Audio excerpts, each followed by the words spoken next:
Action! Film director Kang Young Man has successfully produced 5 feature-length motion pictures. Cut! Good. Yeah.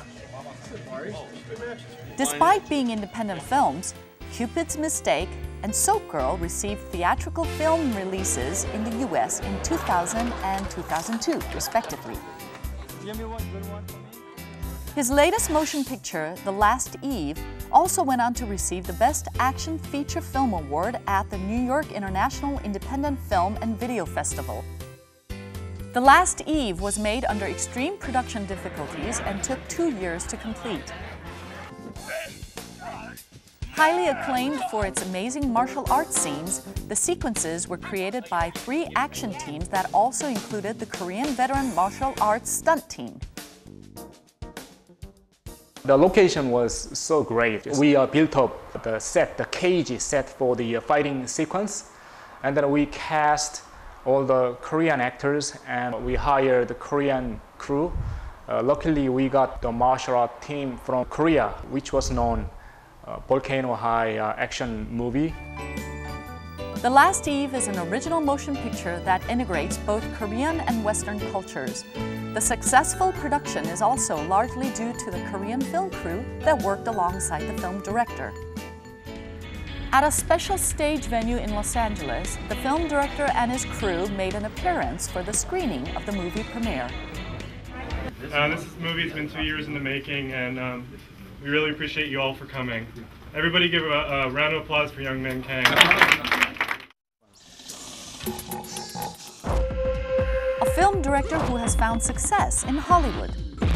We look forward to more of his original works in the near future. The comedy film Cupids+mistake was your debut movie, which actually was recognized by the Guinness Book of World Records for being the least expensive feature-length motion picture. Yeah. How is that possible? Well, how small was the budget? It was less than $1,000, so exactly $980. I can't even imagine what you can't even do. You could buy a couple meals and it would be $980 these days. How did you even do it?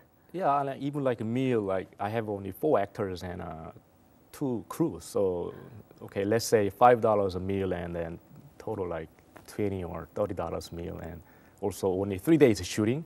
So total, also I pay like $100 each actors, and everything put together come up with the sum of was $908.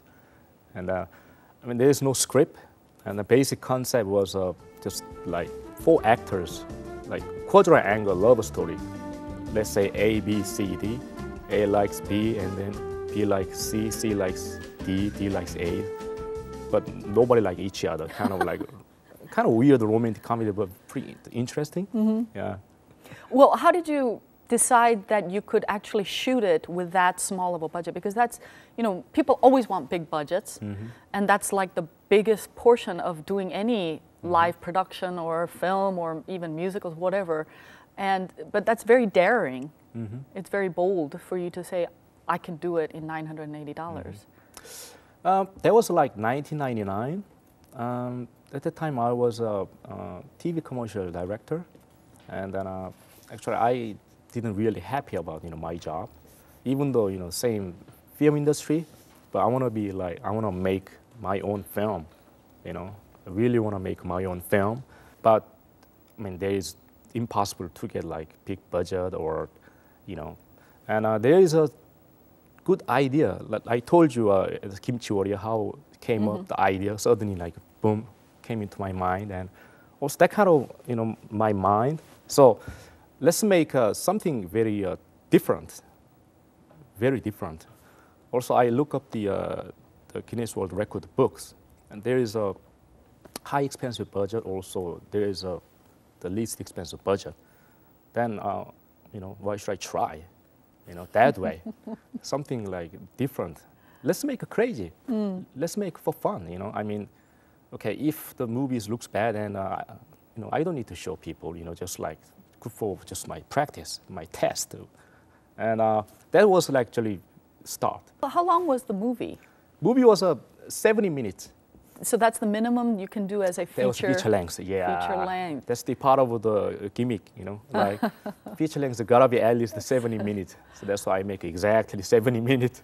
Well, you shot it in like 3 days or 4 days? 3 days. 3 days. 3 days. That was exactly. I planned the shooting for the last Eve, and then New Year's Eve, and then shooting like January 1st, 2nd, 3rd. Nobody cared. Even the location in Santa Monica Beach, usually there's like the cops around, you know. If they're shooting something with the camera, video camera, and then they come up to you like, hey, show me, you know, location permit. Yeah, but that day, I mean, no one worked, you know, having for fun, you know, then and just the shooting, just. Everything worked out. Yeah, you were meant to make that film. Yeah, nobody asked like any location permit, and you know, so we got the great shot of the beautiful location. Well, you made 5 independent films, Yeah. and the others, they also got box office releases in theaters, right? Yeah, 2 films. Yeah. Tell us about your other films. Okay. The first one was the Cupids+mistake. It has opened 2 theaters in the New York City and Los Angeles, and another film was the Soap+Girl. Soap+Girl was a little more just like commercial. And that was like almost several theaters, but it's pretty bad in the box office in the LA, but it's pretty good in the local, like the Hawaii, actually 2 weeks #1 box office. That was pretty amazing. That's great. How did you feel watching your own movie for the first time in the theaters? And you know, there was one movie where you were watching it with no one else in the theater? My experience kind of like there is no in the middle. It's like really high or low. Even all my film like critics, even I got like critic from a major, you know, like review, such as New York Times, Village Voice. I mean, some critics like really bad, but some critics like really like it. There is no middle. Yeah, no middle. And even like audience, no middle. Sometimes like nobody, and then sometimes a lot of people.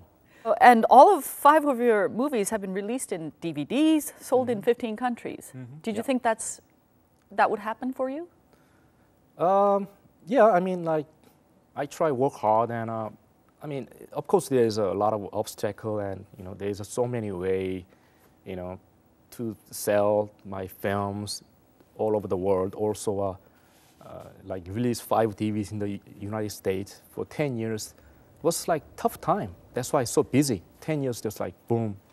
Yeah. Well, you know, Hollywood, everyone dreams of going into the movies. I'm from Los Angeles, and I still have, you know, stars in my eyes. I'd love to go into the movies. It's a dream for everyone. But for you to have gone, and your original study wasn't even in films, but you went into the business and tried to do it, and you succeeded, made records. Broke records, I should say. And what is your idea of a great film? Great film. For you? In the beginning, I was kind of, you know, proud of myself, and maybe let's make, you know, independent, more art house, art film. But right now, slowly change, like more commercial. I want to show more people, and but at the same time also something unique film, you know, something unique, very artistic. So that's why I want to do both, like balance. All right. And I mean, whatever, like people like it or hate it, but just let it out, and then let the people watch it, and then even the good, you know, feedback or bad feedback is fine, you know, at least, you know, communicate with the audience. That's the most important thing. Yeah. Well, it's great that you don't seem afraid of whatever it may be. In the beginning, I'm very afraid of, especially like major newspaper review critics came out, and then when I read, you know, really bad review, I was like, 1 week I couldn't eat anything, you know, so depressed. But eventually getting used to it, you know, second movie coming out, third movie, and then oh, it's bad review. That's fine. Okay. I mean, even bad review better than, you know, no review. Right. That's Hollywood. Yeah. All right. Well, we're talking with Hollywood film director, Mr. Kang Young Man, and we'll be right back.